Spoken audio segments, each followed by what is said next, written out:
अखण्डमण्डलाकारं व्याप्तं येन चराचरं तत्पदं दर्शितं येन तस्मै श्रीगुरुवे नमः। वसुदेवसुतं देवं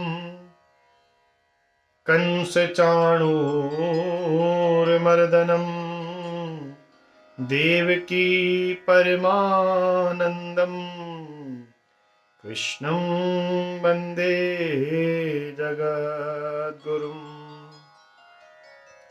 हे कृष्ण करुणा सिंधो दीनबंधो जगत्पते गोपेश गोपिका कांत राधा कांत नमोस्तुते। प्रणाम मित्रों, जय श्री कृष्ण, जय श्री राधे। जैसा आप सब लोग जानते हैं कि कल शरद पूर्णिमा है और शरद पूर्णिमा बहुत विशेष पूर्णिमा मानी जाती है।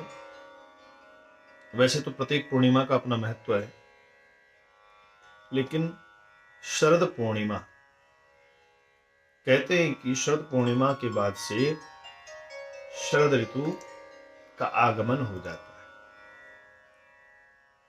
और चारों ओर ठंड का अनुभव होने लग जाता है। शरद पूर्णिमा क्यों इतनी महत्वपूर्ण है, इसी विषय पर आज आप और हम चर्चा करेंगे। और ये चर्चा हम सब के लिए फलदायी हो, इसके लिए ऐसा क्या करें कि शरद पूर्णिमा हमारे जीवन में एक नई ऊर्जा, नई उमंग लेकर के आए और भगवान श्री कृष्ण की कृपा और लक्ष्मी की प्राप्ति दोनों ही इस पूर्णिमा को हो। तो ऐसा क्या करें सज्जनों, जैसा आपने भागवत के माध्यम से कई बार सुना होगा कि भगवान ने शरद पूर्णिमा में महाराज की लीला की थी। भागवत के 29वें अध्याय में महाराज की ये लीला प्रारंभ हो गई और 33वें अध्याय तक भगवान की महाराज की लीला भागवत में वर्णित है। भगवान पीता रात्रि शरदो फुल्लमल्लिकः विक्षरन्तु मनश्चक्रे योग माया मुपाश्रितः। शरद ऋतु थी और शरद ऋतु में बेला चमेली पुष्प खिल चुके थे। भगवान ने चंद्रमा की पूर्ण कलाओं को जब देखा तो गोपियों को संकेत किया। कहते हैं कि इस शरद पूर्णिमा की रात्रि में ब्रह्मा जी की 6 महीने की रात्रियां पुंजीभूत हो गई और भगवान ने दिव्य रासलीला की। लेकिन ये रासलीला क्यों की? इस रासलीला में भगवान ने गोपियों को क्या अनुभव कराया? कथा तो बड़ी विस्तार से है,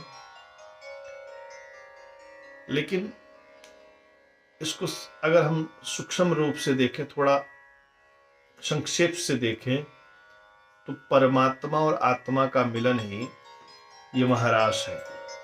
और इस महारास की दिव्य कथा जीव तभी समझ सकता है जब परमात्मा से एकाकार हो जाए।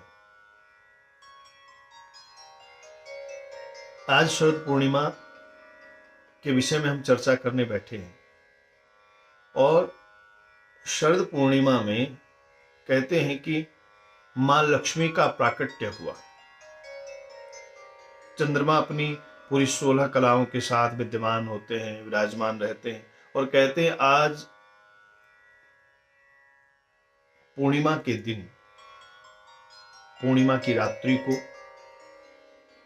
चंद्रमा अपनी 16 कलाओं से अमृत की वर्षा करके जीवों का कल्याण करते हैं।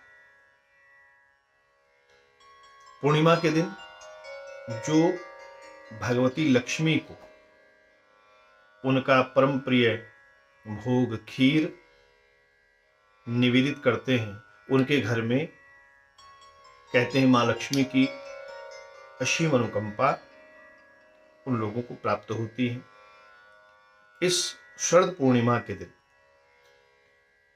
जैसा आपने अपने बड़े बुजुर्गों से सुना होगा कि खीर बना करके रात्रि को चंद्रमा की रोशनी के नीचे रख दिया जाता है, अपने घरों की छत पर खुले आंगन में उसको एक बारीक सफेद चादर से, चुनरी से उसको ढक दिया जाता है, और कहते हैं कि रात्रि में चंद्रमा की जब अमृतमयी किरणें उस खीर के ऊपर पड़ती है तो उस खीर का सेवन करने से बहुत सारे शरीर के असाध्य रोग ठीक हो जाते हैं। और मैंने ऐसा सुना है कि चर्म रोग विशेषकर उस खीर का सेवन करने से ठीक होते हैं। बड़े बुजुर्ग कहते हैं कि शरद पूर्णिमा के दिन खीर अवश्य बनानी चाहिए और खीर का भोग मां जगदम्बा लक्ष्मी को लगाना चाहिए। उसके बाद प्रसाद के रूप में अपने घर में बांट लेनी चाहिए। तो कहते हैं धन की कमी उस घर में कभी नहीं रहती। और इस दिन जो हरि भक्त हैं, जो वैष्णव भक्त हैं, जो गोविंद की कृपा को प्राप्त करना चाहते हैं, वो रात्रि में यदि गोपी गीत का पाठ करें तो उनके ऊपर भगवान की बड़ी कृपा होती है और भगवती लक्ष्मी की बड़ी कृपा होती है।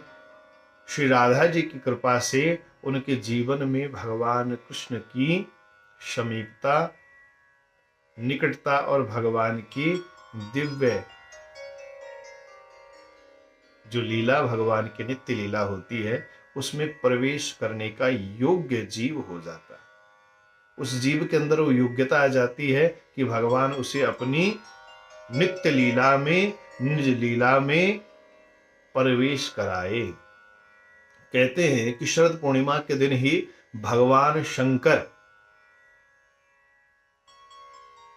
भगवान कृष्ण के महारास में सम्मिलित हुए और वो श्री किशोरी जी की कृपा से भगवान के महारास में सम्मिलित हुए। तो जो भक्त शरद पूर्णिमा के दिन विशेष गोपी गीत का पाठ रात्रि में करे, चंद्रमा की शीतल चांदनी में बैठ करके जो भगवान श्री कृष्ण के निमित्त गोपी गीत का पाठ करता है, भगवान कृष्ण की कृपा उसे अवश्य प्राप्त होती है। और मां लक्ष्मी को जो खीर का नैवेद्य, खीर का भोग चढ़ाता है, उसके जीवन में मां लक्ष्मी अपनी असीम कृपा उसके जीवन में बरसाती है और धन धान्य से परिपूर्ण कर देती है। तो हम सबको शरद पूर्णिमा में सुंदर खीर बना करके भगवती को भोग लगाना है, मां लक्ष्मी को प्रसन्न करना है और भगवान कृष्ण की कृपा को प्राप्त करने के लिए गोपी गीत का पाठ करना है। वैसे गोपी गीत का पाठ तो आप सब लोग नित्य करें तो बहुत आनंद, नित्य नहीं कर सकते, नहीं उसका जाप कर सकते, नहीं पढ़ सकते, तो सुनने से भी बहुत लाभ होगा। तो जो लोग पढ़ सकते हैं वो पढ़े और जो नहीं पढ़ सकते वो केवल सुनने से भी उनके जीवन में बहुत आनंद आएगा। जयति तेधिकम जन्मना ब्रजः शयत इंदिरा सस्वदत्र ही। जो इस गोपी गीत का पाठ करता है, कहते हैं भगवान की बड़ी कृपा उसके ऊपर होती है। तो आइए हम सब लोग भगवान कृष्ण को प्रसन्न करने के लिए, भगवान कृष्ण को बुलाने के लिए, भगवान कृष्ण की कृपा को प्राप्त करने के लिए इस शरद पूर्णिमा में गोपी गीत का श्रवण, या पाठ करें, या तो सुने और या तो गाएं। और माँ लक्ष्मी को प्रसन्न करने के लिए नैवेद्य खीर का चढ़ाएं, खीर का भोग लगाएं, तो आनंद आएगा। जय श्री राधे, जय श्री कृष्ण, प्रणाम।